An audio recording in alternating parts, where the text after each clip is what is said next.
new psychological study from the National Institute of Mental Health. Just this morning, along with his longtime psychiatrist. The circle of depression is growing wider, broader. 15% of women suffer from this disorder. Affecting over 20 million Americans. Changes that have occurred in the brain. Abnormalities in the neurotransmitters. Is that a chemical imbalance? Patient's got a problem, they've got a drug. 6 million American kids take prescribed medication.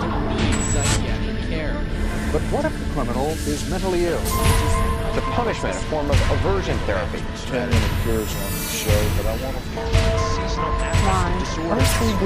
Oppositional defiant disorder. Schools criticized for over-prescribing.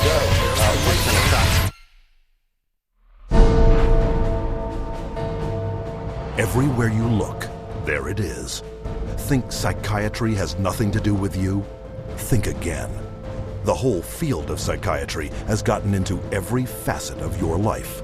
They basically believe that everyone is mentally ill. You smoke too much, it's a disease. You're too unhappy, it's a disease. You're too thin, it's a disease. You're too fat, it's a disease. Where are these coming from?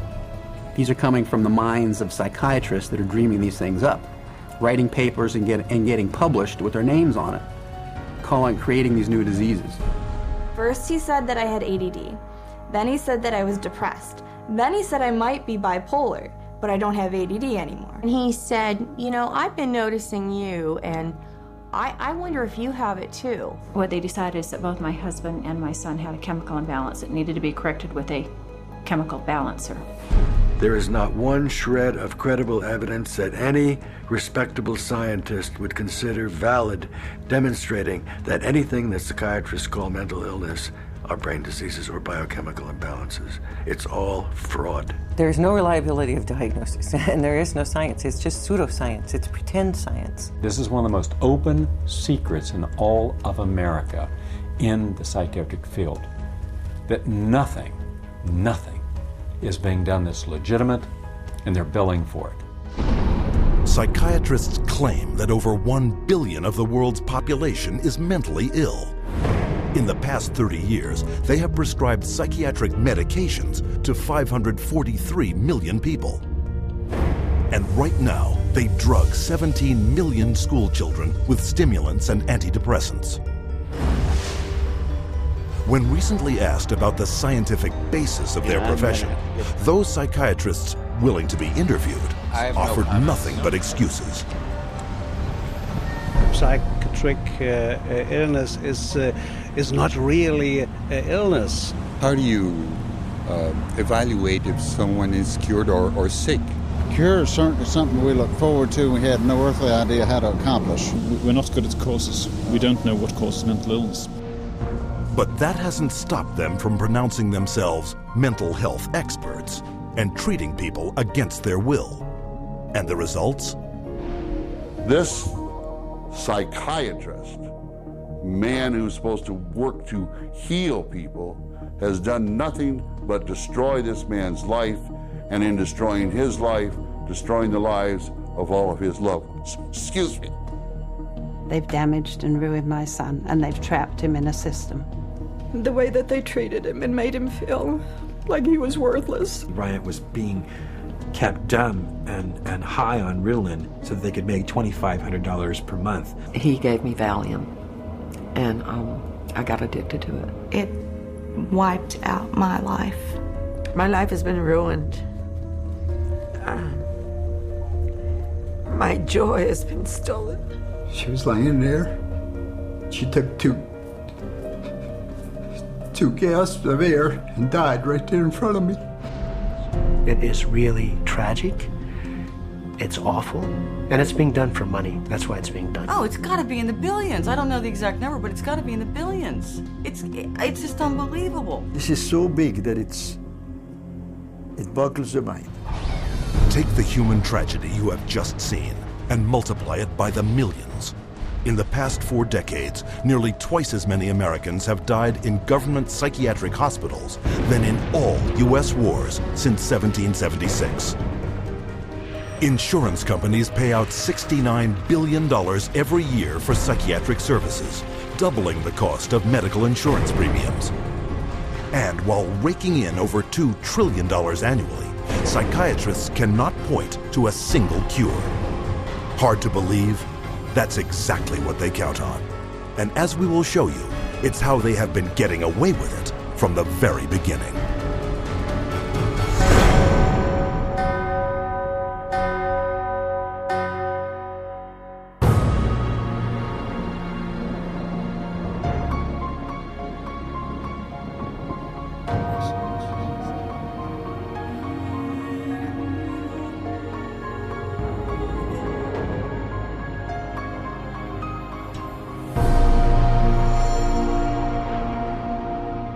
The roots of psychiatry have to do with control, power, and alienation from certain groups of people who were uncomfortable to be around.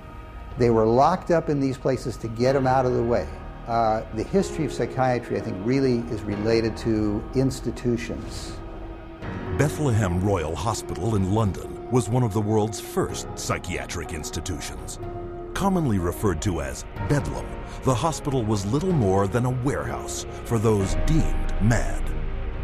Inmates were confined to cages, closets, and animal stalls, chained to walls and flogged, while the asylum charged admission for public viewings. In the 18th century, William Batty was the first to promote that his institutions could cure the mentally ill. Batty's madhouses made him one of the richest men in England, though his treatments were every bit as inhumane as those practiced in Bedlam, with not a single patient cured. His financial success triggered a boom in the asylum business and an opportunity for psychiatrists to cash in on this new growth industry. This was an era where, on both sides of the Atlantic, specialized institutions for the mentally ill are beginning to be built in large numbers. Those institutions date back certainly to the beginning of the 18th century, and in a few cases even earlier than that. But the explosive growth of an asylum sector, of asylumdom, as some historians have called it, is very much a 19th century phenomenon. It's that period when the state is persuaded to invest tax dollars in building these places. But while those who ran the institutions were getting rich, psychiatrists yet lacked the credibility to maximize their cash flow. In order to justify their profession, they needed to come up with these biological solutions, or they didn't have any profession. The only way for them to solve that was to attempt to start believing that these people that were suffering from emotional disorders was from a biological basis. Whatever was done to make this person more manageable would be simply called a treatment. And the sad reality is that many of these so-called treatments were, in essence, torture. The near-drowning devices that were developed in this period, for example, must have been appallingly frightening. For example, one device involved putting the patient into a coffin, closing the lid, and dumping it into a bath of water, and then opening it up and trying to revive the patient. There were a range of these things, and the mortality rate was very, very high. Psychiatrists next sought to give credence to their practices by cloaking them in the language of medicine. This repackaging of treatment became known as the medical model. Somebody who's really hyper and manic, if you're wrapped up in a cold sheet and dunked into some water, you're going to quit acting manic because that's a punishing treatment. But as soon as the symptoms started to go away, they started to believe that somehow by wrapping them up and dunking them in cold water, it was draining the toxics out of their body. So they built the medical model around that.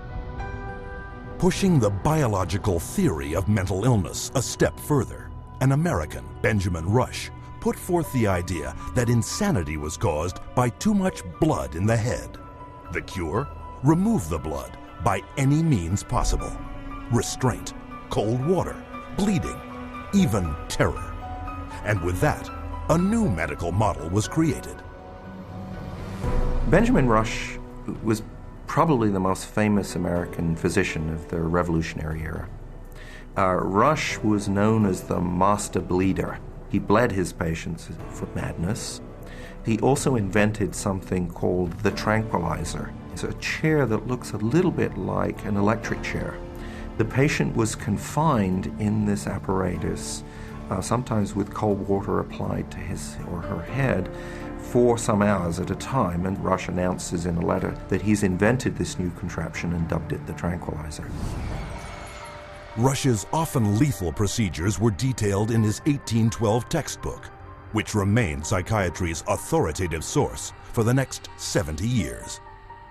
He was so revered that in 1965, Rush was enshrined as the father of American psychiatry on the seal of the American Psychiatric Association. As the 1800s wore on, psychiatry's mounting failures at curing madness threatened their financial bottom line, forcing them to invent new medical models. The cures promised when it was delivered. So by the 1860s and 70s, a growing mood of pessimism was covering Europe and North America, that effectively the new institutions were ever growing in size, but not growing in their effectiveness. The 20th century brought more medical models.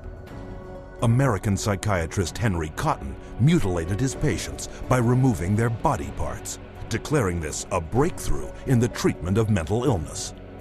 The earliest target was the teeth and then the tonsils and the sinuses. But when patients didn't get better, the enthusiasts for this treatment then started to move down the body and to say, well, obviously patients have swallowed bacteria in their saliva, so stomachs need to go, spleens need to go, colons need to go. As public outcry escalated over torture and maiming of patients, psychiatrists would invent new methods, each one hailed as the miracle cure. But each one was ultimately proven no more effective nor less brutal than the last. This is a history of psychiatry, more or less, to damage the patient. I mean, this is a version of the original model, which was to chain them like animals. If you're doing it to somebody because you insist that they have to change, and you're going to do that by turning the screws, you might say, whether it's with medication, restraint, whatever, that's torture. And a huge part of what psychiatry has done really comes down to torture.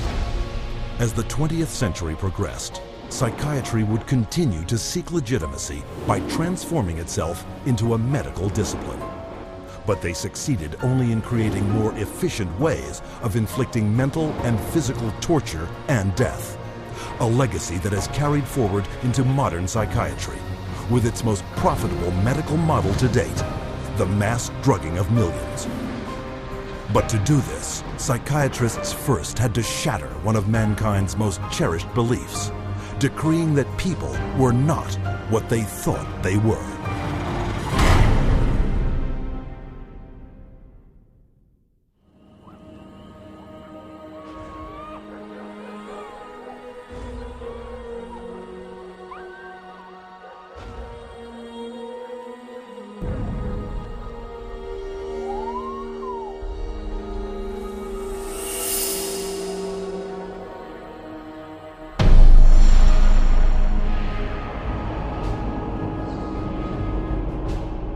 Leipzig University, Germany, 1879.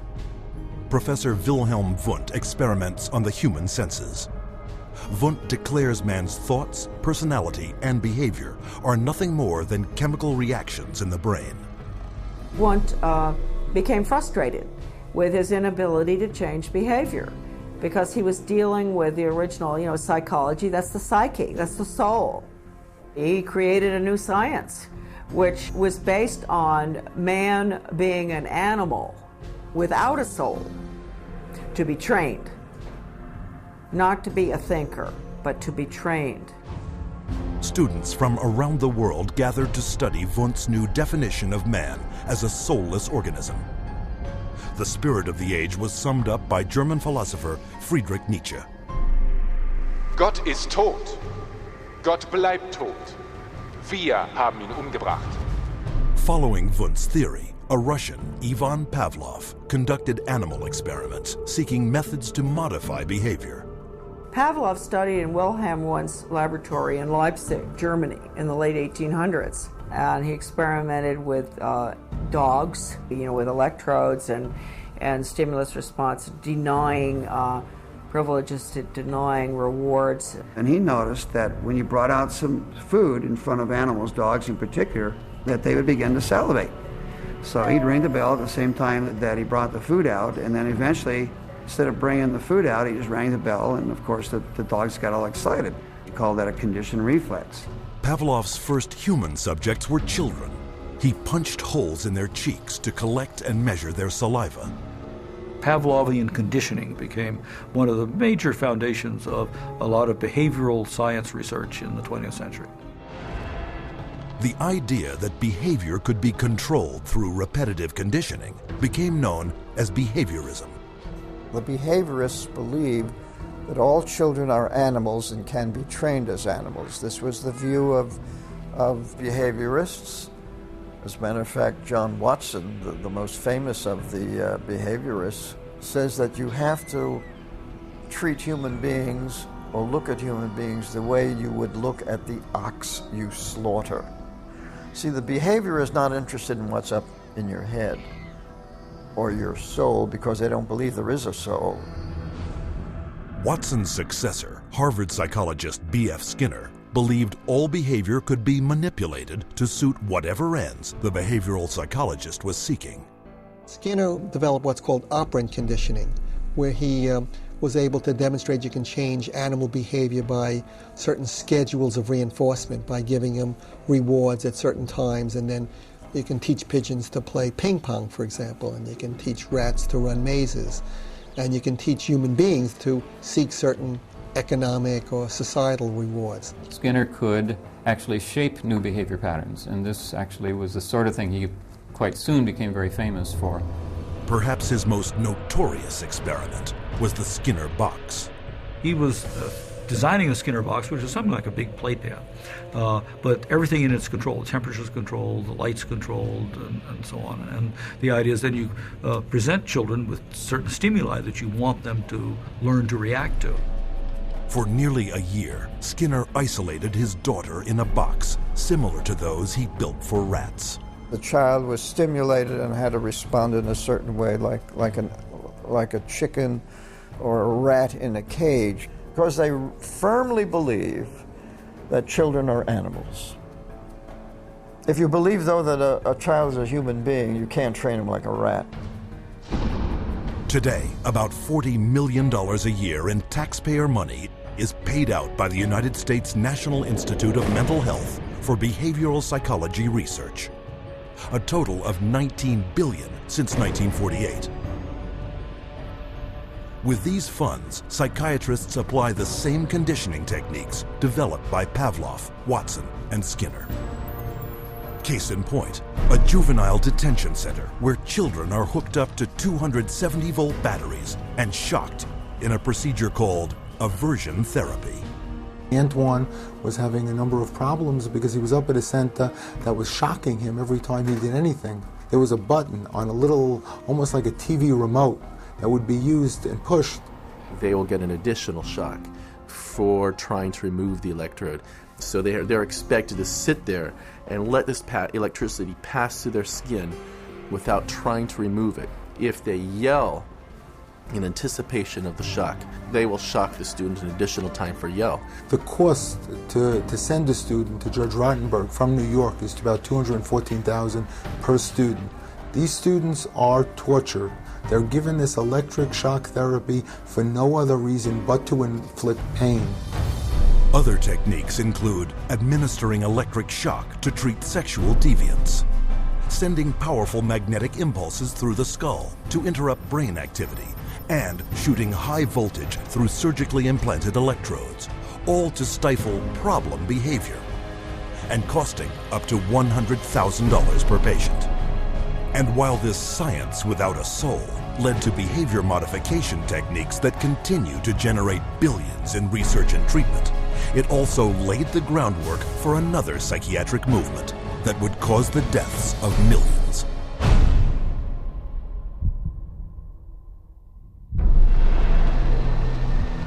January 1945. As World War II comes to a close, the full horror of Hitler's final solution is exposed, with grotesque killing factories unparalleled in human history. Mass graves filled with corpses of men, women, and children, murdered by starvation, bullets, and poison gas. What could drive men to commit such atrocities against their fellow human beings?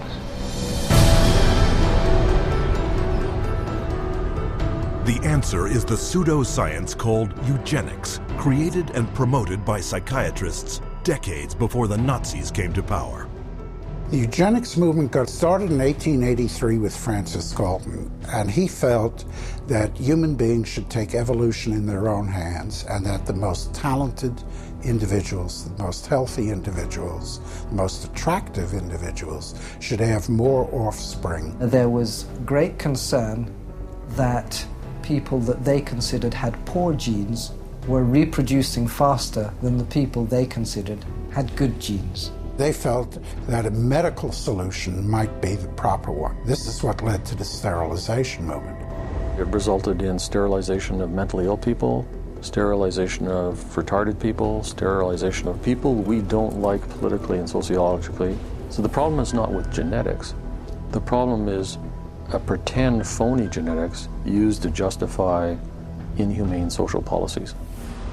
Though never proven as anything but theory, by the early part of the 20th century, eugenics had spread to almost 30 countries, from England to Brazil, Mexico, Sweden, Russia, and most notably, the United States, where forced sterilization was widely practiced. Eugenics movement in Germany was somewhat different than the eugenics movement in the United States in that there were many more physicians and psychiatrists. Alfred Ploetz was one of the pioneers in the German eugenics movement and how to control the population of those whom he considered inferior. In 1905, along with his brother-in-law, Ernst Ruden, he established the first organization for racial hygiene. Alle Nationen haben sich mit einer außergewöhnlich großen Menge an minderwertigen, schwachen, kranken und Verkrüppelten abzugeben. Durch kluge Gesetze über Sterilisation würden wir auch in der Lage sein, den vernünftigsten Weg der Zeugung herbeizuführen. Hitler was particularly impressed by American eugenicist Madison Grant.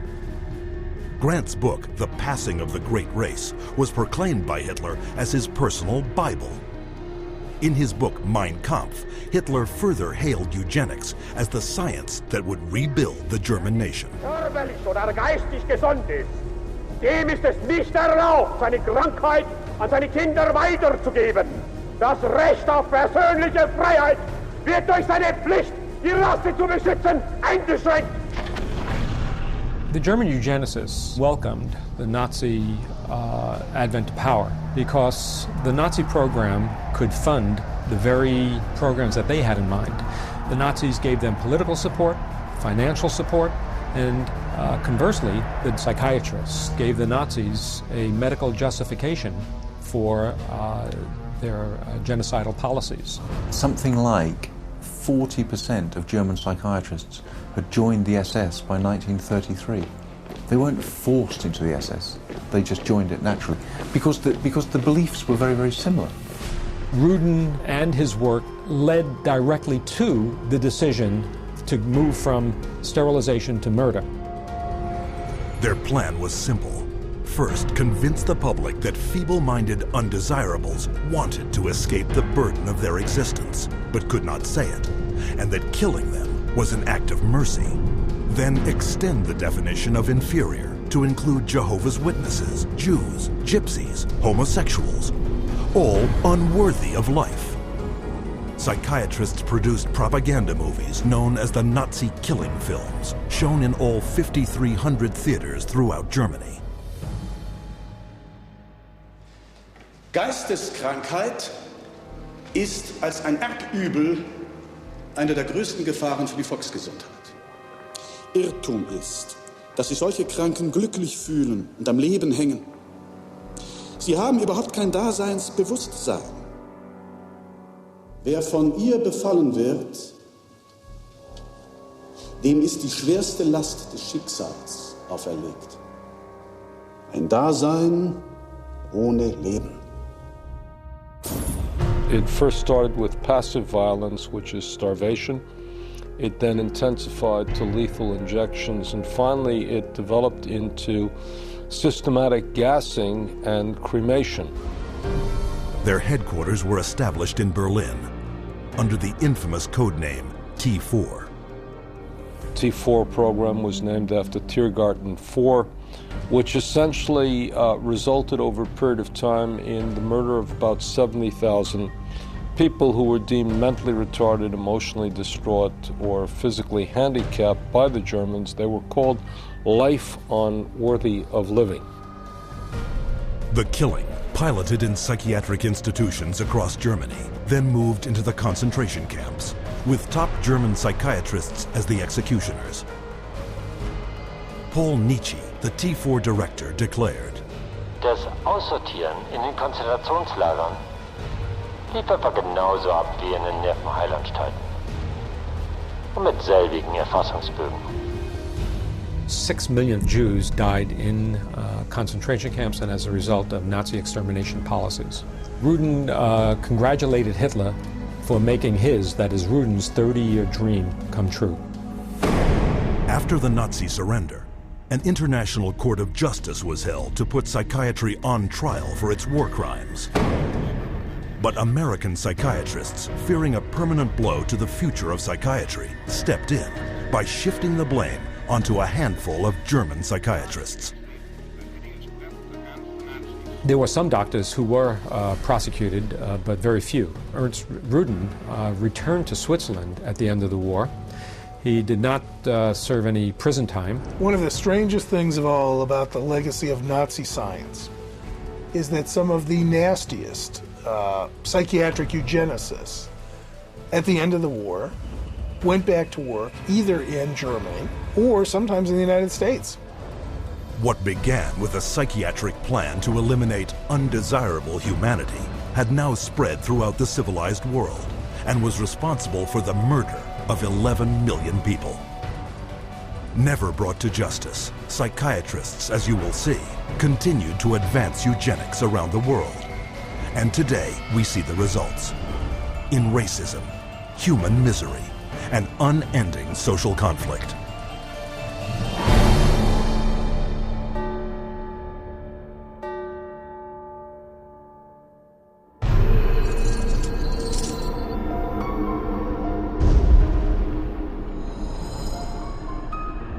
After World War II, a new eugenics was resurrected out of the bones and ashes of the old eugenics.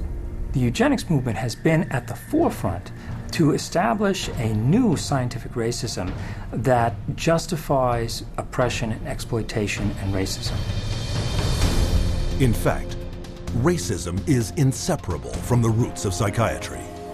The entire history of psychiatry, beginning with scientific conclusions that were made in the 1830s, was an effort to prove the intellectual inferiority of African Americans. Benjamin Rush is the father of modern psychiatry. And he is the one that gave us the term nigritude. He said that all blacks have inherited this disease. And this particular disease, it caused them to be inferior. In addition to that, it was the reason why it was very important that blacks remain segregated and separate from whites so that whites did not inherit this disease. Asserting that negritude was a form of leprosy, Rush justified segregation as a medical necessity. And that became an argument to continue slavery. The fact that you have brutalized a whole group of people had nothing to do with that. It had everything to do with some genetic link, and that basically you were just a diseased person. So when a slave master wanted to get rid of a recalcitrant slave, they could just say, oh, well, they're suffering from this disease. Drapetomania, that is the name of the mental disorder that was contrived by Samuel Cartwright, who said that blacks have a mental disorder if they had a desire to run away from slavery. Running away became such a common problem that psychiatrists attempted to give that a disease. He says, but that's a cure for that. And the question was, well, what's the cure for that? Frequent whippings, frequent whippings. You'd be surprised how that disease clears up when the lash is put in place of their excuses. After slavery was abolished, psychiatric racism not only persisted, it intensified. the American Journal of Psychiatry officially proclaimed that Negroes, as descendants of savages and cannibals, were ill-prepared for higher civilization, while their pseudoscience eugenics stepped up its racist activities. There is a clear and long and intimate connection between the eugenics movement and the Ku Klux Klan. Harry Laughlin, who was the Carnegie Institution's director of the Eugenics Record Office, had a close relationship to the Ku Klux Klan through the publication of a book called White America, which was written by a major Klan leader. So Laughlin wrote a glowing review of the book in the Eugenics News. And at the same time, you have the Ku Klux Klan using eugenics to justify their racist goals. But psychiatric racism wasn't exclusively American. Some of the worst abuses of the 20th century occurred in South Africa, where the government adopted the same racist theories and practices used by Hitler. This was no coincidence.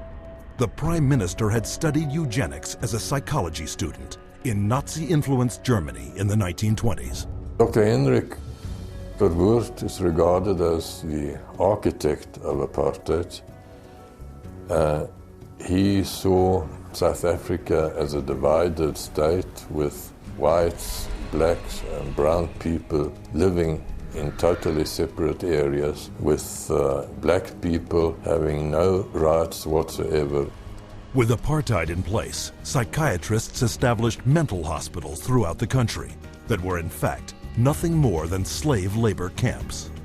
These places operated under a private company by the name of Smith, Mitchell and Company. They were saving money through the cheap accommodation for psychiatric patients while making massive fortune out of money that Parliament had appropriated for medication. So it was a corrupt system. When this operation was finally exposed, it was discovered that 67,000 prisoners had perished, while at the same time, psychiatrists had collected $117 million in funding from the South African government. The World Health Organization issued a report declaring that psychiatry cultivated racism and that apartheid did have a parallel in the ownership and trading of slaves. In 1971, in the United States, psychiatrist Louis Jolly West continued psychiatry's legacy of racism, hatching a secret aversion therapy experiment called the Violence Center. His government-funded plan: implant electrodes in the brains of African American and Hispanic males to shock them should they exhibit any violent behavior. And if that didn't work, chemically castrate them with drugs. When West's racist proposal met with public outrage, the plan was quickly shelved. Though psychiatry's unrelenting racist theories were blunted, they were not stopped. In 1994, psychologist Richard Herrnstein co-authored The Bell Curve, claiming to prove that blacks were genetically disabled and therefore inferior to whites. The Bell Curve really argues a very old eugenics idea. It argues that people are born with different kinds of intellectual abilities, that these are inborn pretty much at birth. It goes back to the notion that somehow black people are genetically and biologically inferior to white people as a way to justify what was really its programs of social racism and social sexism. And you see that kind of thinking going on in public school testing and IQ testing and educational testing and tracking. And this new tool fit into that old mold. It was a new tool that could prove the intellectual inferiority of African Americans. The psychiatric profession has done great damage, certainly in the past, and far too many in the present, too, to subvert democracy and perpetuate racial stereotypes, even more, deep racism in society. We have to battle against this continual misinformation, disinformation, pseudoscience. It can be repackaged in whatever form or format it is. But if it is based solely upon the color of one's skin and then is the merit of that human being, I just reject it. And so today, the flame of hatred continues to burn, fueled by pseudo-scientific lies. This is the heritage of psychiatry, as a justification for racism and as a pretext for political repression.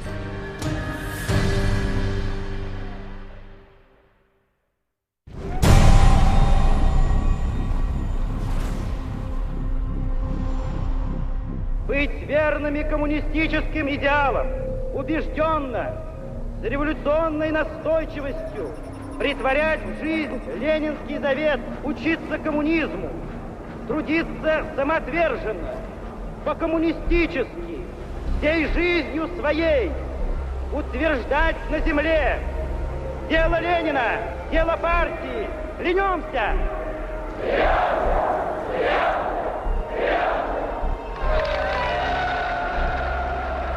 The Soviet regime demanded absolute loyalty. Those who did not toe the party line were considered dissidents and labeled enemies of the state. With no more than a whisper to the secret police, they would vanish into one of these special psychiatric hospitals. Despite the risks, these so-called dissidents put their ideas of freedom into action. Я вел жизнь тайную, конспиративную. Никто не знал, что я это делаю. У меня была маленькая подпольная типография. И я стал делать листовки. While others considered themselves loyal Soviet citizens. Я, например, считал, и то уверенно считал, что я один из лучших советских людей. Когда уже даже меня арестовали и написали особо опасный государственный присуд, я рассмеялся. Я при нем, при этом же самом нынешнем генерале, рассмеялся. А он меня вызывает психиатра на утро. According to Soviet psychiatrists, they all suffered from inflexibility of convictions, a symptom of a new disorder, sluggish schizophrenia. Вот когда добьешься, тогда я заем. Так до конца пей. Я не буду с ним. Ребята, ну заставьте его. Давай пей, брат.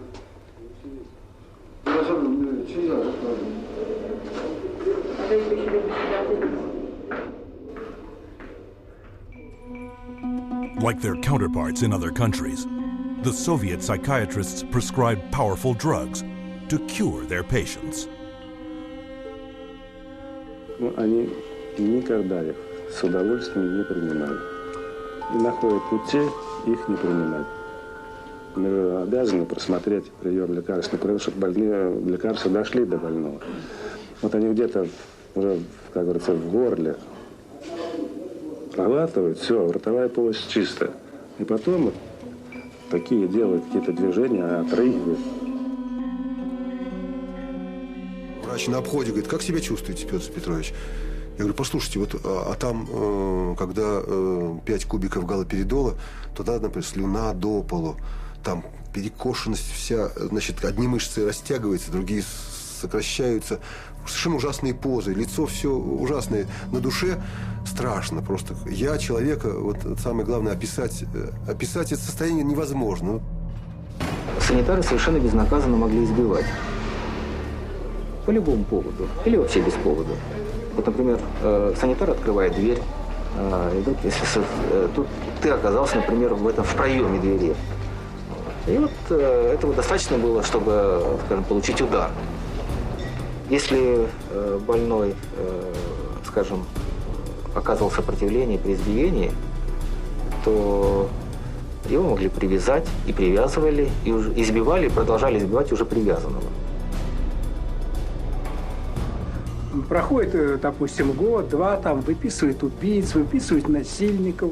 Михаил, ты бы лучше убил бы кого-нибудь, мне бы легче было тебя отсюда вытолкнуть.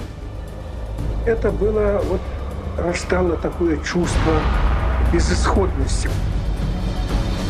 From 1967 to 1987, the Soviet government arrested over 2 million people who, for political reasons, were diagnosed as mentally sick and were forced to undergo psychiatric treatment.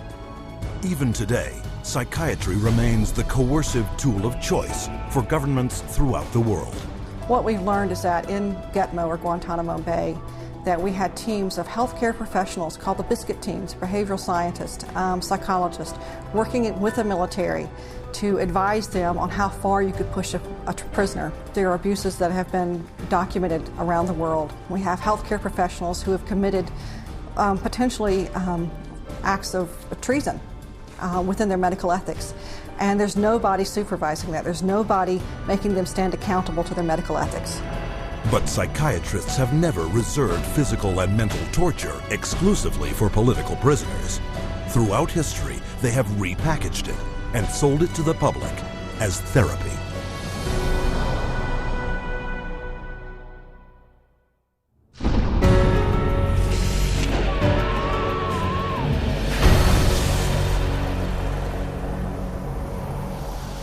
Beginning in the 1920s, psychiatrists embraced a new group of procedures that claimed to work by creating intentional damage to the brain.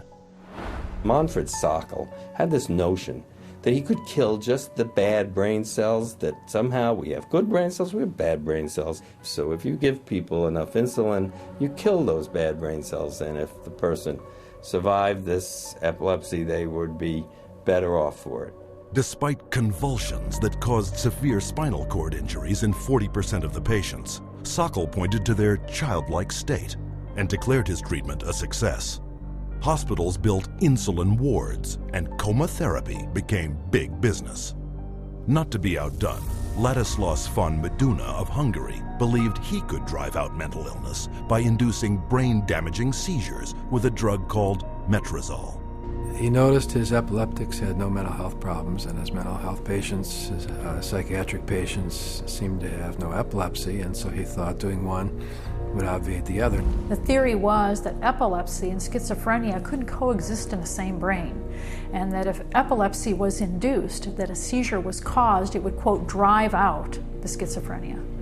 There's no scientific basis for this whatsoever. Metrazole was fast and lucrative. In a morning, a single psychiatrist could chemically shock 50 patients into a docile and manageable state. By 1939, metrazole was so popular with psychiatrists and staff, it was used in 70% of American hospitals and in almost every other country in the world. The financial success of insulin and metrazole sparked the development of an even more profitable method of inducing brain-damaging convulsions. How is electric shock therapy done? We use these electrodes. We place them on the patient's head like this, and then by means of this machine, we pass a controlled electric current through the brain, just for a fraction of a second. The patient doesn't feel it. The story behind this miracle cure began in a Roman slaughterhouse. In Italy, in 1938, two Italian psychiatrists decided to observe that before slaughtering pigs, in order to make the pigs more docile, they would apply electrodes to their temples that were hooked up to wall current, and that this stunned the pigs, but it didn't kill them, and they could then slaughter them. Well, this gave them the encouragement to try inducing convulsions with electricity.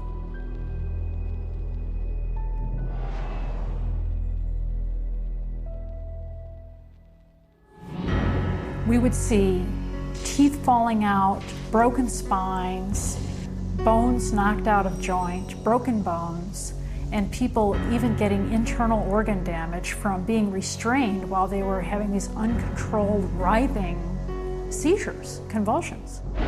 Many patients have been returned to their homes and jobs who might still be here if it were not for this helpful form of treatment.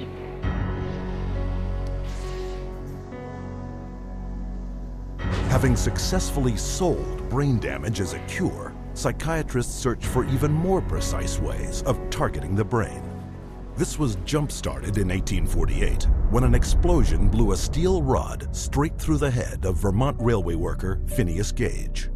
While Gage survived, his personality was dramatically altered. 70 years later, Portuguese neurologist Egas Moniz would try to obtain a similar result by drilling into a patient's skull and squirting pure alcohol directly into the brain, killing the tissue of the frontal lobes. Moniz called this new procedure a lobotomy. Dr. Walter J. Freeman would become lobotomy's most infamous practitioner. He discovered he could do it faster without having to drill through the skull. There was no anesthesia. And he would just lift up the eye and stick nothing more than an ice pick right into the brain, right under the orbital bone, and then just rake the thing back and forth until he was satisfied that he had caused enough disruption of brain tissue, and then pull it out. Freeman traveled the country in his lobotomobile, hacking apart his patients' brains on stage, or sometimes right there in the vehicle. And he would pull up and offer lobotomies to people, get referrals from the local doctors, or sometimes people didn't even go through doctors. They'd go right to the lobotomobile, and he would just do the brain-damaging procedure right there. By the time his surgical privileges were revoked after his last patient died on the operating table, Freeman had performed or supervised over 3,500 lobotomies, more than 25% of which, by his own admission, left his patients in a vegetative state. They lobotomized 1 million people in the 40s and the 50s and beginning of the 60s until they came to the conclusion that this was a destructive treatment. But though the stories of miraculous cures were soon exposed as brain-damaging frauds, psychiatrists kept one step ahead, inventing new forms of psychosurgery, passed off as medical advances. I completely shuddered from head to toe. And that's what I heard in my head when he drilled something in my brain. Northwest, actually, of the centre hole. I'm sorry I had to do that. Yeah, why did you have to do that? I went, oh, funny, and Did my you? head all shook inside. Oh dear. Oh, my head shook inside. Yes, all right. Everything shook, the eyes, everything, the teeth. Oh, that's one one. That was grievous bodily harm done to my brain. And nobody has the right anyway to play God with somebody's brain. The whole operation took about 8.5 hours, and they kept me awake for every second of it, and I remember every second of it. And I still remember it to this day because I have this operation every day of my life. Whether I like it or not, I have it. Psychiatrists still tout the benefits of lobotomy, a treatment that earns them $31 million annually. But in the wake of lobotomy's tarnished reputation, psychiatrists were quick to push electroshock back into the spotlight. Renaming it electroconvulsive therapy, they now give patients anesthetics to squash their screams and paralyzing agents to avoid watching the writhing of agony. The main misconception that people have about ECT is that it's new and improved. The new and improved refers strictly to these cosmetic improvements because, in fact, they make it easier on the witnesses. The person isn't shaking all over the table. They're paralyzed now. It isn't new, it isn't improved, it is worse. Every 10 years or so, there tends to be, first of all, a denial that it causes any harm. Secondly, an acknowledgement that it might have caused harm, but here's a whole new approach, and now this one is blameless, without any research to back it up. The ECT machine can produce anywhere from 50 to 400 volts. It's the kind of energy that we use for industrial machinery that might be in a steel mill or a printing press, some large piece of machinery. It's an extraordinary amount of energy, and it causes a great deal of damage. And while stories of prisoners physically mistreated with electroshock are well publicized, the amount of electricity doled out by psychiatrists for ECT is up to 33 times greater. And that damage is most often targeted at the most vulnerable. 2/3 of those who receive electroshock are women, given such diagnoses as premenstrual syndrome, menopausal disorder, or postpartum depression. Half of electroshock patients are elderly. Once they become eligible for government health care at age 65, 360% more American seniors receive ECT than at age 64. And what does this all add up to? 40,000 dead, and countless others so brain damaged they have no hope of ever recovering a normal life. For a total of $12 worth of electricity, psychiatrists in the United States alone rake in $5 billion. But the next miracle cure psychiatrists added to their arsenal made them more money than ever before. for it was faster, cheaper, and could turn every man, woman, and child into a patient for life.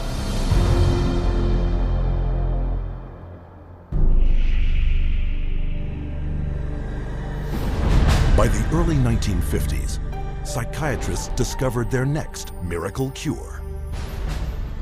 A chemical originally designed to kill parasites in pigs, their new discovery hindered brain function in much the same way as shoving an ice pick into the eye socket. It was an old treatment in a new disguise.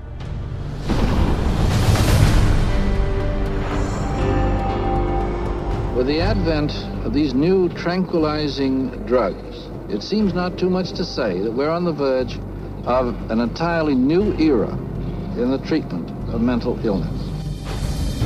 Dubbing it a chemical lobotomy, Canadian psychiatrist Heinz Lehmann described Thorazine as a simple, easy-to-take pill with the same effects as psychosurgery, but without the mess. Thorazine provided psychiatry with the entry into mainstream medicine. It had its magic bullet. If I'm a psychiatrist and I have to spend an hour talking to someone in psychotherapy, there's only so much I can charge for that hour. But if I can come in, give you a pill, and send you back out in 15 minutes or 10 minutes, that's a much more efficient use of my time monetarily. What psychiatrists didn't tell the public was that Thorazine caused a crippling neurological condition known as tardive dyskinesia. And that's a neurological syndrome where you have muscle twitches, abnormal jerks, which are uncontrolled, and they either last for a long time or sometimes they're permanent. So that's very clear, very well recognized long-term or permanent brain damage from these medications. Mr. Blount has virtually no signs of his original illness now. The signs that the movements of his mouth are completely side effects of the drugs that he was on for 20 years. Mr. Blount is quite rational. He understands what's going on. And if you're patient, he can carry on a very rational conversation with you. Even when you remove the drug, it may still remain. It means you have caused a permanent disabling of the brain. In the late 50s, you get the first signs of it, people starting to worry about it. But it's not until the late 70s that psychiatrists start warning their patients about it. 20 years. Thorazine's manufacturer, SmithKline French, had good reason to keep a lid on the bad news. In the first year alone, SKF saw a 3,000% return on their original investment. With the public and the press kept in the dark about the severe and disabling side effects, prominent doctors and psychiatrists met in Puerto Rico to lay the groundwork for the expansion of psychiatric drugs far into the future.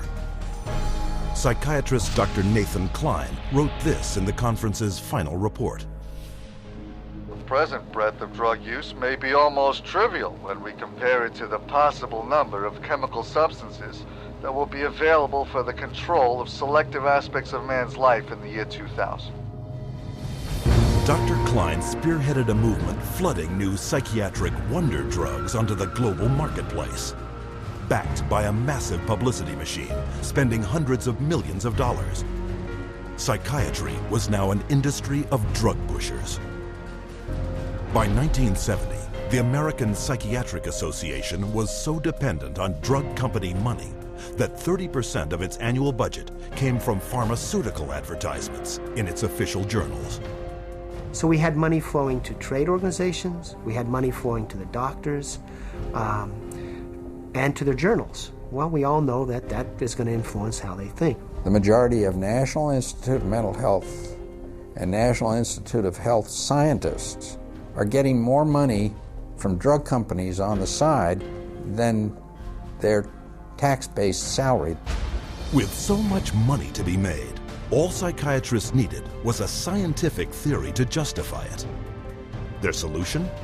An official report declaring that all mental problems derive from a so-called chemical imbalance in the brain, requiring drugs to correct. This chemical imbalance is one of the greatest fallacies ever foisted upon patients and the public. There is no chemical test to show an imbalance related to any psychiatric disease, whether it's depression, anxiety, what have you. The chemical imbalance is for the benefit of the psychiatrist. It has to be there so that psychiatrists can treat it. But fraudulent chemical imbalance theories could not hide the mounting evidence of common and terrifying side effects, such as akathisia. Akathisia is like an extreme inner nervous agitation. People describe it as wanting to crawl out of their own skins. And this happens with great frequency, and it is absolutely, totally well understood to be associated with suicide and violence and homicide.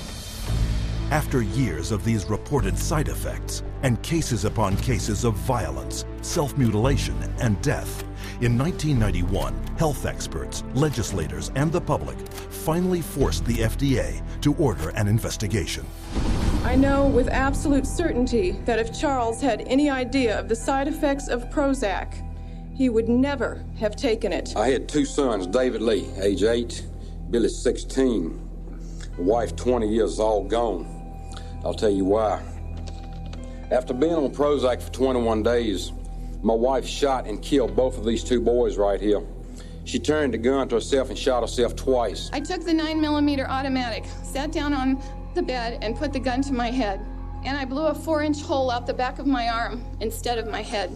Thank God I was a lousy shot. Had someone looked further into Prozac, steps could have been taken to avoid it. What was supposed to be an unbiased hearing was a panel of psychiatrists, the vast majority with personal financial ties to pharmaceutical companies. They basically couldn't find an expert, a doctor, a psychiatrist, at a leading medical school who basically in some way or another didn't have a consulting agreement, hadn't taken money from the pharmaceutical companies. I do not find from the evidence today that there is credible evidence to support a conclusion that antidepressant drugs cause the emergence and or the intensification of suicidality and or other violent behaviors. 500 deaths, 33 murder cases, and over 20,000 adverse side effects. Would you like to tell me why this drug is still on the market? Is there an alliance, an unholy alliance between the psychiatric community, the pharmaceutical industry, and the FDA? And the answer is yes. This unholy alliance became all too apparent in 1997, when pharmaceutical companies persuaded the FDA to allow them to advertise directly to the public, with psychiatrists providing medical endorsement. And in just 3 years, sales of psychiatric drugs skyrocketed, almost 2.5 times. When the numbers of violence and suicide victims shot through the roof, public outrage finally forced the FDA to issue warning labels on antidepressants. But by then, 13 years had passed, billions of dollars had been made, and psychiatrists were marketing their next wonder drugs. Over 8% of the world's population has now taken psychiatric drugs, backed up by fake science and endorsed by regulators who are bought and paid for.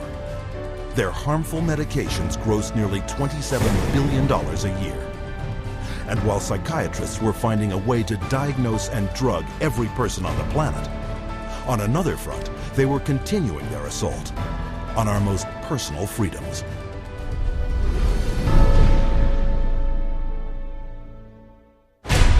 Psychiatrists demand the absolute right to determine what is best for the so-called mentally ill. After all, the mentally ill are crazy and unable to evaluate their own treatment.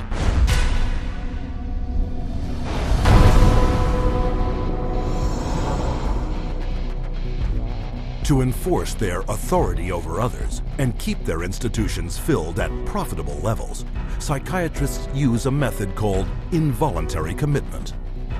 When you go to a real doctor, say a family doctor or a cardiologist, a patient always has the right to refuse treatment.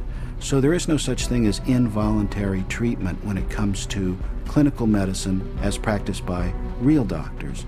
Psychiatrists, of course, believe that people can be treated against their will. In 1956, psychiatrist Winfred Overholser presented a plan to Congress intended to take involuntary commitment to a whole new level. The plan: purchase 1 million acres of Alaskan wilderness, build a huge mental asylum, and change the commitment laws so that anyone could be shipped off with no more than a simple nod from a psychiatrist. The bill sailed through the House of Representatives, but when the public caught wind of the plan, they became enraged, referring to it as Siberia, USA. The bill was quickly struck in the Senate. But while the death of the Siberia bill put a stop to their large-scale plans, involuntary commitment still remained the most effective and profitable method for filling psychiatric institutions. Again, the person has committed no crime and has no trial and is sent directly to a mental hospital, which is really a prison. How many people go to an insane asylum and say, please lock me up? Doctors don't lock up anybody. Psychiatrists lock you up. Even children can be taken from their parents with little legal recourse. They just invaded our home. They came in with officers. Our kids were scared. You know, they come in with pieces of paper and say, you're giving us your kids. And it's like, you know, how can they just come in and do that? She said, you could be arrested for medical neglect. And I said, but how was that when, you know, this is my child? And I see that he doesn't need that much medication. Why would you threaten me with something like that? At 10 p.m., 2 policemen and 2 social workers came to my house and took all 4 of my kids away. Once committed to psychiatric hospitals, patients are drugged and restrained. The more a person objects, the more this objection is construed as symptom of a mental illness. At which point the person would be locked up in restraints. There would be the ankle, the knee, the waist, the head, the wrist, and the shoulder restraints. And if when that process was happening, if there was almost any resistance at all, the person then would be medicated to a point where they would almost be knocked out. We had one case where they actually took a patient in a seclusion room and beat him up. And then they lied about it to the services that investigated. So it's a pretty wide range of abuse issues that we've encountered. Psychiatric staff provoke their patients into violence so they can bill insurance companies up to $1,600 a day for each restrained patient. A patient would resist diagnosis, resist treatment, and also want to leave treatment while they were at the hospital. And invariably, every time, that person's situation would be exacerbated until they were put in constraints and medicated, at which point there would be documented reasons to keep that person in treatment. The burden of such claims is passed directly to the public in the form of soaring healthcare premiums. As for their victims, the experience is traumatic and even lethal. 16-year-old Rochelle Claiborne died in Laurel Ridge's care last August. The state report shows during the restraint, quote, Rochelle stated several times she could not breathe. In almost all respects, the staff behaved appropriately, followed the standards. By taking advantage of weak or vague restraint laws, psychiatrists and their staff are almost never held criminally liable for assault, battery, and murder. He begged me to take him home, take him out of there, that they were treating him wrongly, and he didn't want to stay there. And I got a call that there had been an accident, that they held him down until he couldn't breathe anymore. I wish I would have listened to him, take him out of there before it had happened. And then I miss him every day. And I wish I could have him back, but I can't. To this day, no one has been charged for the child's murder. The elderly are a prime target for psychiatric abuse, with treatment of senior citizens in mental institutions costing private and government insurance over $29 billion a year. Unwarranted commitment has occurred that wouldn't have occurred if the people hadn't had insurance. The proof of that pudding is generally in how fast they get out once the insurance runs out. Involuntary commitment is a form of psychiatric slavery, where persons are treated as if they're property and they are deprived of liberty, and people are making money in the process. As long as we have involuntary mental hospitalization, psychiatry is a prison work. It's a crime against humanity. It is not medicine. Every minute of every day, someone is involuntarily committed to a psychiatric institution. And if you think this is something that can't happen to you or someone you know, think again. Every 75 seconds, someone in America has been committed against their will. And with over $1 trillion allocated to U.S. hospitals since 1965, psychiatrists have carved out for themselves a lucrative commercial enterprise, hidden behind a dubious interpretation of the law. But all too often, psychiatrists commit crimes too blatant to be ignored.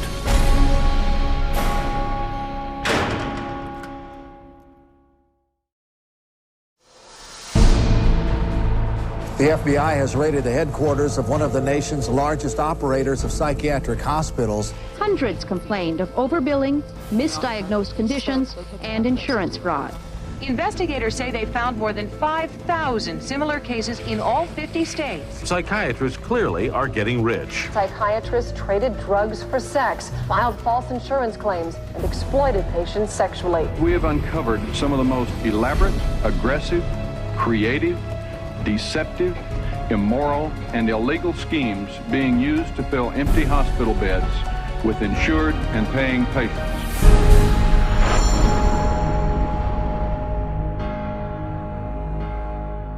Every psychiatrist takes an oath to follow an ethical code of conduct, to put the care of their patients above all else. But of all medical disciplines, psychiatry has the worst record of fraud and abuse.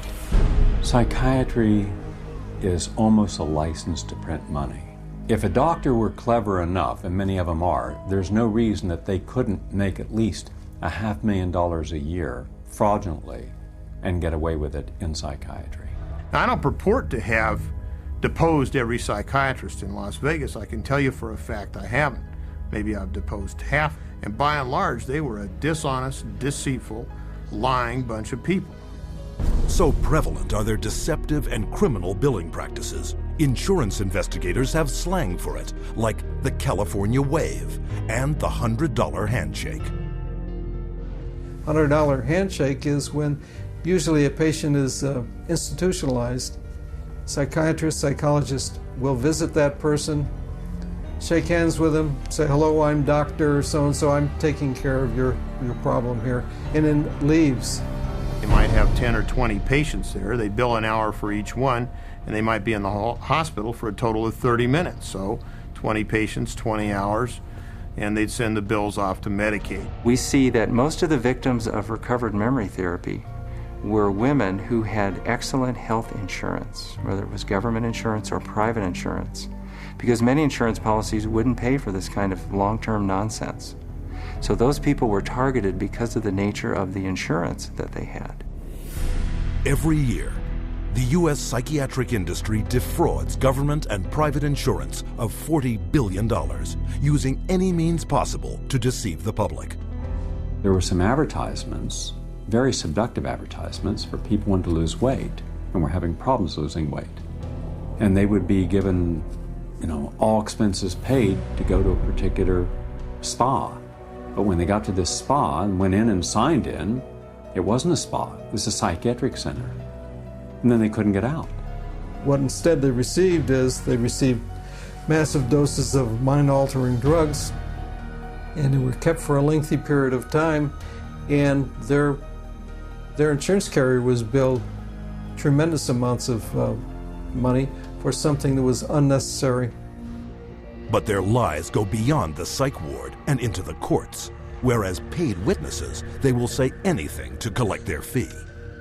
A psychiatric expert who will have one opinion in one scenario and a completely opposite opinion in another scenario based on which law firm or governmental agency is paying for his time. These psychiatrists, on one hand, will tell the public that suicide can be prevented, but will go into court and tell a jury that suicide cannot be prevented.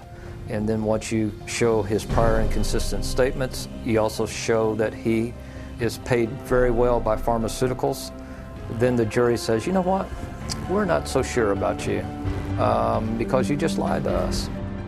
Add to the greed, dishonesty, and avarice their sex crimes. Accounting for only 6% of the physicians in the country, psychiatrists commit 1/3 of the sex-related offenses committed by doctors.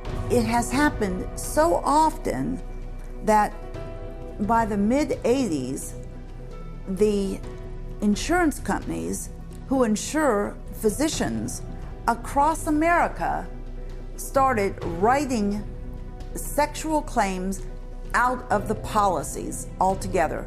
That's how common it was. The system was so broken that more than 25,000 complaints had been registered, but nothing acted upon. When a psychiatrist has a patient, a female patient, and abuses them sexually, there's a very high probability they'll get away with it. I've seen many cases where the mental health professional becomes very disturbed and is using very strange and odd treatments, and that can go on for many years with no one finding out about it because it's not very public. It's quite private. Things happen behind closed doors. Tragically, their sex crimes often involve children. Case in point, Dr. C. Markham Berry. On the surface, a well-respected member of his community. But all that shattered when he was arrested on child molestation charges. Van loads of child pornography were removed from his home, and the subsequent investigation uncovered his sexual abuse of former patients, boys aged 7 to 17, who he photographed and sodomized. All part of what the state called 50 years of Berry's rampant, undetected sexual escapades with children. This is not an isolated incident. It is the carefully masked character of the members of this profession. In every city, every state, every country, you'll find psychiatrists committing rape, sexual abuse, murder, and fraud.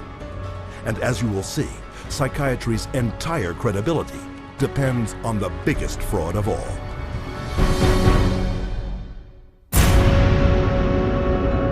I was diagnosed with a chemical imbalance, manic depression. They diagnosed me with having ADD. He told me I had conduct disorder, ADHD, mild depression, Major depression, manic depressive, borderline personality disorder, compulsive disorder, anxiety, depression, and schizophrenia, ADHD, sleep disorder, identity problem disorder. There's no such thing as mental disorder. A mental disorder is whatever someone says it is, and if the person saying this is a mental disorder has enough power and influence, then people believe, oh, that's a mental disorder. But you can't have power or influence without credibility, so psychiatry manufactures its own. It's based on a grab bag of checklists for disorders that are published in a book called the DSM, which is the Diagnostic and Statistical Manual. There are no statistics in this book, by the way. That just makes it sound more scientific. They create this cluster of disease, and they get together and they vote. Is this a disease? All in favor, say aye. It's marketed as a scientifically based document. Now, the American Psychiatric Association, which publishes the DSM, do a lot of work to create an aura of scientific precision around the DSM, but it's not scientifically based. Since the first edition of the DSM, the number of mental disorders voted into psychiatry's diagnostic manual has grown to 374. And with each new disorder, psychiatrists create yet another way to defraud the public. If you have 27 ways to bill in the DSM, that's 27 ways to bill. If you have 300, that's 300 ways to bill. So you can pretty much find anyone walking on the street that could fit into a DSM somehow. When you build insurance companies, you can't say the word. You've got to say a number.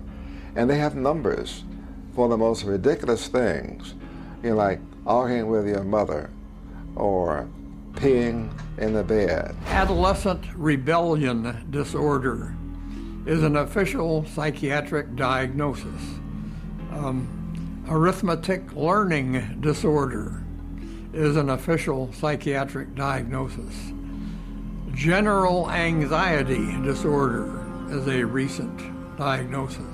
For each one, there is a 5-digit code with a decimal point. Now, the implication of that is if I have illness 403.16, that's different in some important and scientifically proven way from someone who has 403.17. And nothing could be further from the truth. Incredibly enough, while presenting the DSM to the world as scientific fact, psychiatrists freely admit its utter lack of science. We have no diagnostic reliable markers for almost any illness there is in the DSM. What we're testing for in psychiatry, it's hard to say because there's nothing specifically. But as far as a test that's clinically useful, basically we're not there yet. We don't have any laboratory tests that we can use to determine whether somebody does or doesn't have a mental illness. There are no good biological tests for detecting mental illness. There is no test, there's no biopsy you can do. There is no chemical test right now. There are no specific tests to confirm the diagnosis or show the improvement, like any blood tests or any x-rays or anything like that. Oh, in my practice, I don't do any tests. I just speak with people and listen to them, and then I make a decision in what kind of illness. These diagnoses vary as widely as the psychiatrists who make them. In this hidden camera footage, a person visited several different psychiatrists, complaining of the same symptoms. I'm extremely unorganized, and I didn't used to be. It's caused problems in the family. It's caused problems getting, I'm self-employed.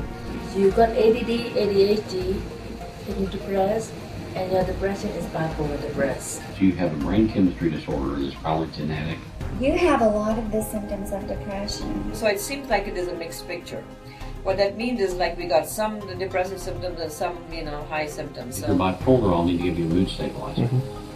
We don't know. I kind of doubt it. It's considered low-grade bipolar. You are more of the ADD than ADHD. And as far as medications for depression, because I would recommend that you start a medication, which are Prozac, Zoloft, Paxil, Celexa. Usually propylene XR is pretty good. I'll give you some Lexapro in the morning and some trazodone at night. Lamictal is a better medication for that. It works on your depression also. But the treatment for any bipolar cycling is the same. Lithium. Gramaron is another one. Trazodone. Segrodol. Lipigood. Wellbutrin. Lexapro. Lamictal. Equitroid. Depakote. Lithium. Ambien. You may need an antidepressant also with your Lamictal.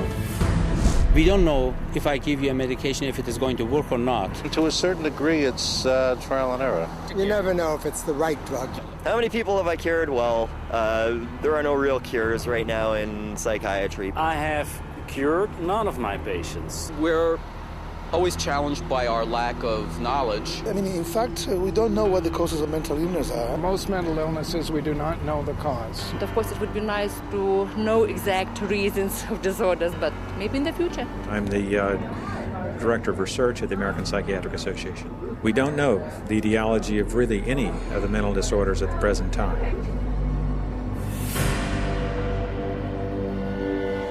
DSM-5 is coming out. It's grown to 10 times its original size, and it labels everybody. I could find 5 diagnoses that would fit you or anybody else. Compare this to the research methods of pathology, a real science that discovers real diseases using a wide variety of precise diagnostic tests. We do millions of laboratory tests as well as the structural examination and the microscopic examination. It's a whole series of applied scientific procedures. In the case of psychiatry, there isn't any laboratory tool that can precisely identify a psychiatric disease and allow it to be classified. It's not as if there's some study of tissue or some study of the body or some study of matter. These are all categories which are made up. They're simply made up. They don't exist in nature. They're decided upon by psychiatrists and voted on. Psychiatrists are not the only ones who benefit from the DSM. Wherever you find a psychiatric diagnosis, you'll find a psychiatric drug. The pharmaceutical corporations now contribute enormous sums of money for the education of psychiatric residents and for the support of research by their professors, so that psychiatry today has become in America, has become very largely learning of which drug to use with which disease or disorder. We need to make sure that we understand the very close interactions among the American Psychiatric Association with its DSM, the pharmaceutical companies, who love the fact that every time there's a new edition of the DSM, there are dozens more categories in there. And so more conditions for the drug companies to say, oh, we've got a pill for that. In 2006, a study revealed that 56% of all psychiatrists deciding what disorders to list in the next DSM had financial ties to at least one drug company. Today, we see the consequences. A barrage of drugs, each one targeted at an invented disorder that is backed by an arbitrary diagnosis found in the DSM. The fact that it is couched in the language of science without necessarily having any of the scientific data or underpinnings to justify it is as threatening as anything we've seen today. And psychiatry's latest and most expensive ploy to fool the public by imitating legitimate medicine? Brain scans.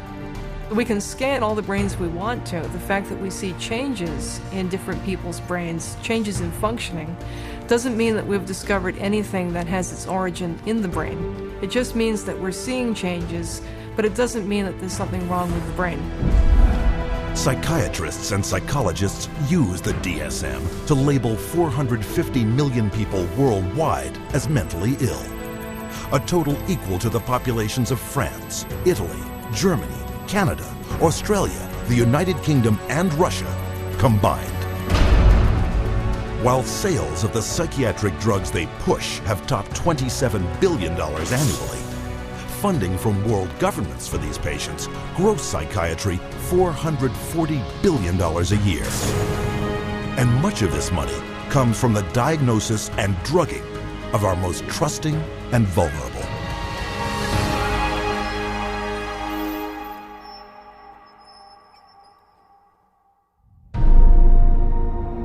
We have swallowed all manner of poisonous certainties fed us by our parents and school teachers.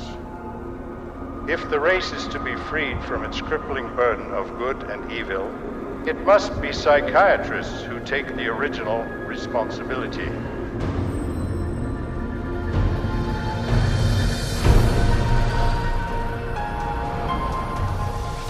Brock Chisholm's declaration typified the psychiatric onslaught aimed directly at our school system. They actually said that the purpose was social control, not to pass on knowledge, not to give him something so that he can go into the world of work. In 1950, psychiatrists and psychologists from around the world met at the White House to propose a total reorientation of the public school system. The White House Conference on Mental Health in the 1950s was a landmark that served to bolster the idea that schools would serve their communities better as mental health clinics than they would as institutions of learning. In the early 60s, the world of psychiatry started to really go places in this country. Little by little, it came into our schools, our educational system. And by 1965, it was written into law. Psychiatrists were given the green light for the wholesale labeling and drugging of school children. A child is labeled ADD or ADHD the minute he can't sit still for a 10-15 minute period of time, or he talks constantly or ignores the teacher completely. That will get him and earn him an ADD or ADHD label. The labeling of attention deficit hyperactivity disorder, ADHD, went into full swing in 1987. Within 1 year, 500,000 American children would be diagnosed as ADHD. By 1994, that number had soared to 4.4 million. In response to widespread public alarm at this apparent epidemic of mental disease, the U.S. government-funded National Institutes of Health assembled a panel of prominent doctors and psychiatrists to explain to parents and educators exactly what ADHD was. I would like any member of the panel to describe a typical ADHD in terms of symptomatology? Mark, would you like to? Since you see them in your practice. I think the panel has been frank, and the difficulties here are immense in terms of these. It is hard. It's very hard to know how to answer this question. They cannot, even when.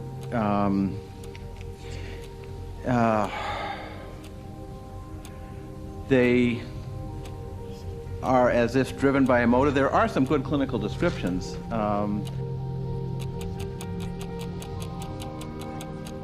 And I think, I think part of the problem is the profession keeps changing the diagnosis. At this time, we do not have a diagnostic test for ADHD. Therefore, the validity of the disorder continues to be a problem. But this shocking admission did not stop school psychiatrists. 2 years later, the number of American students diagnosed with ADHD had shot up to 6 million. Today, 20 million children worldwide are labeled with some form of learning disorder, a diagnosis often made in a matter of minutes. We would sit behind a two-way mirror along with the parents. We would then look at the child. We would do small manipulative activities with them to see where their deficit was.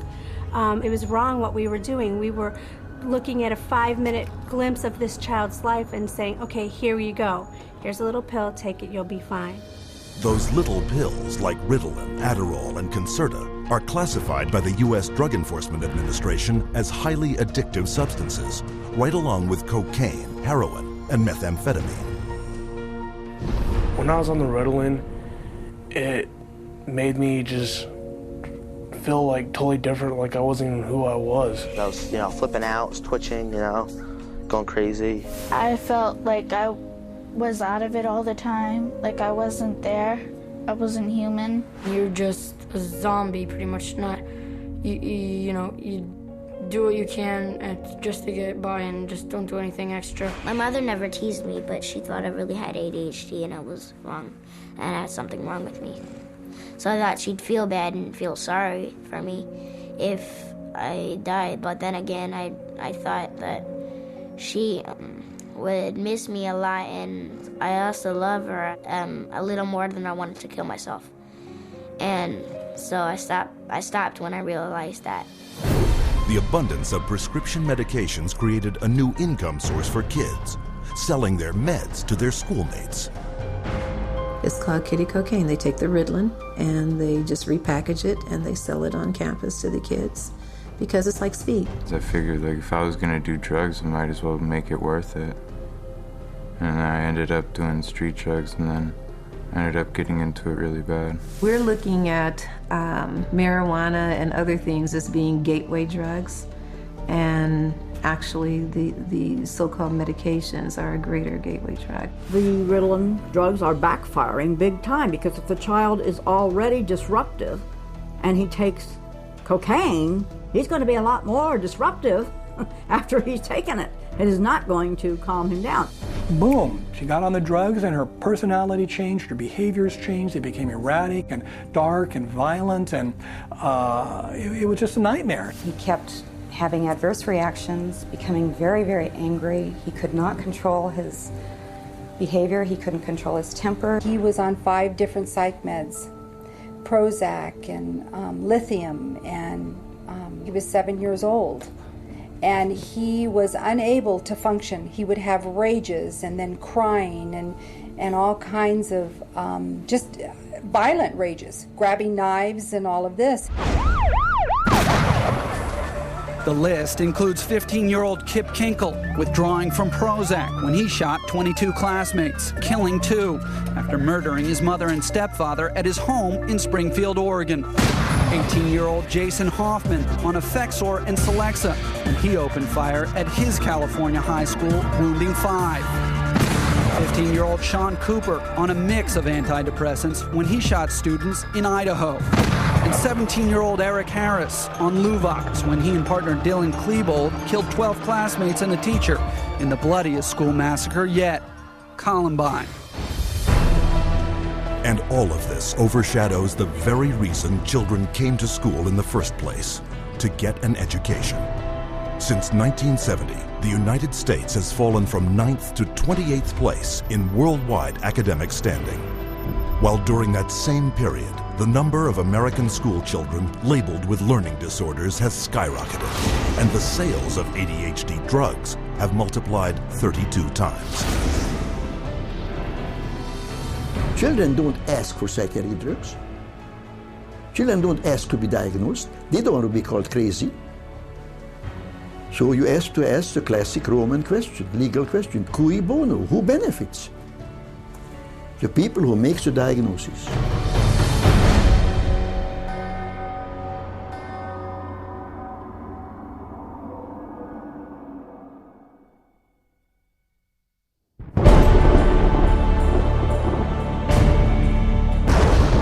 Psychiatry should actually go into government, that politicians should listen to psychiatrists. Psychiatrists should be in every parliament and should direct and monitor political activities.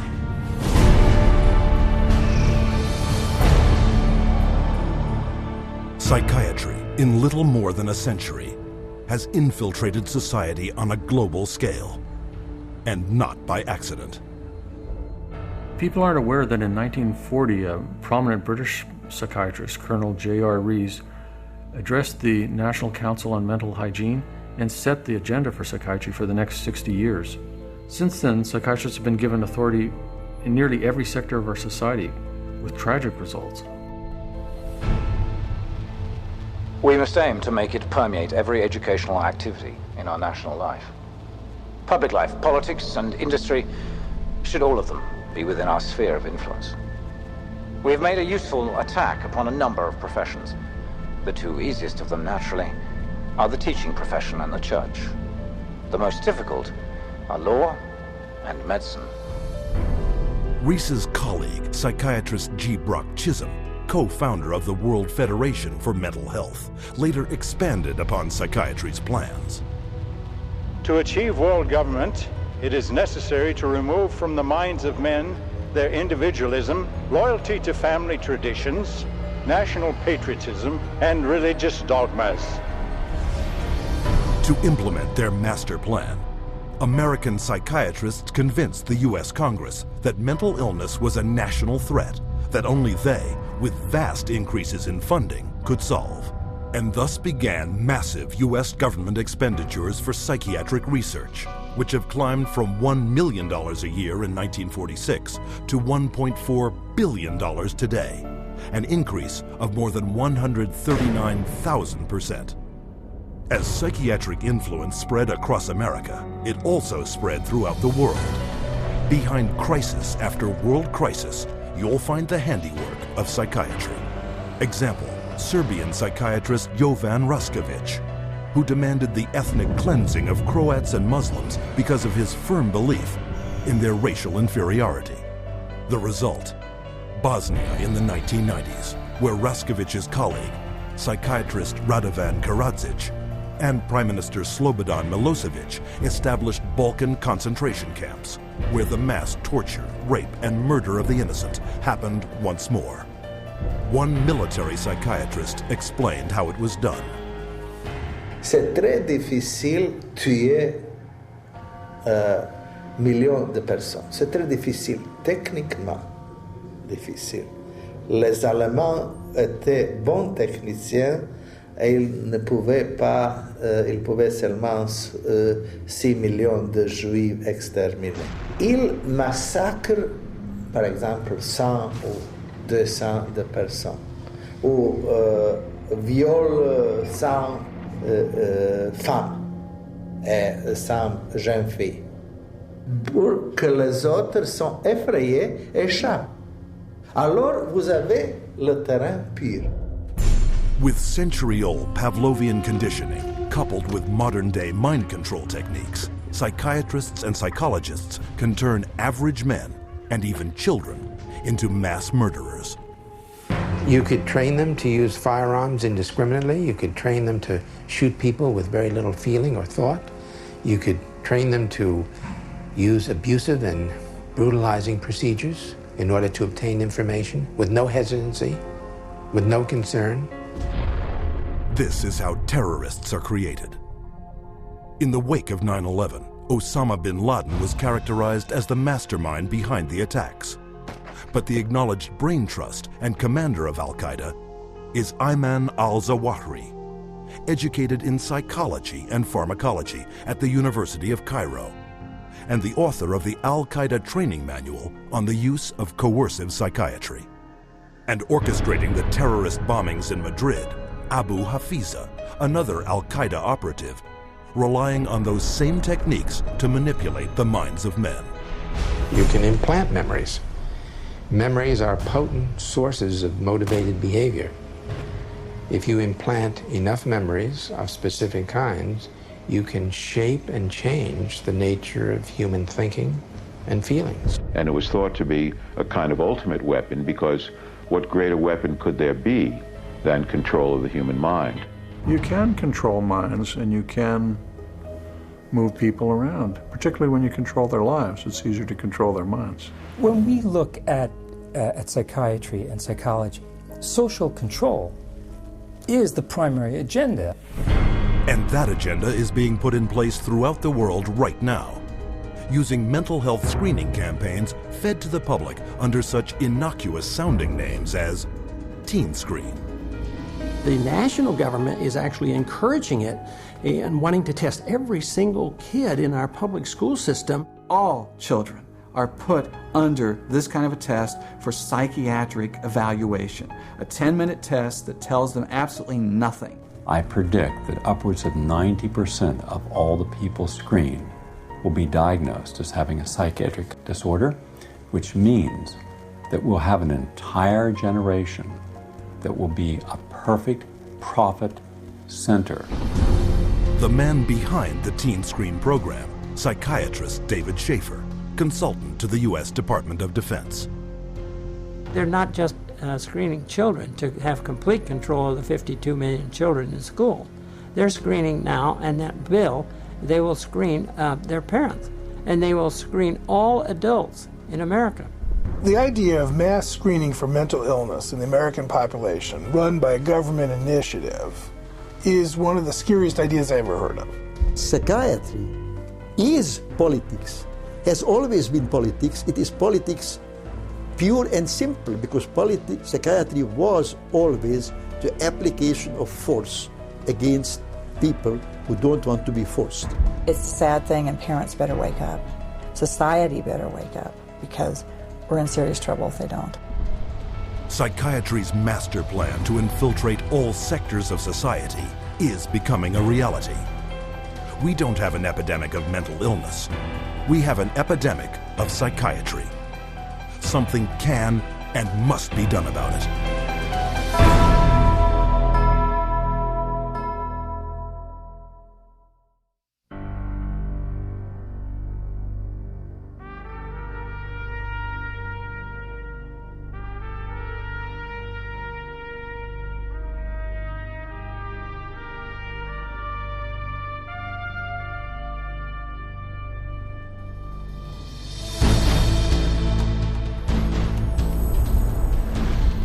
Founded in 1969 by the Church of Scientology, the Citizens Commission on Human Rights investigates and exposes psychiatric violations of human rights.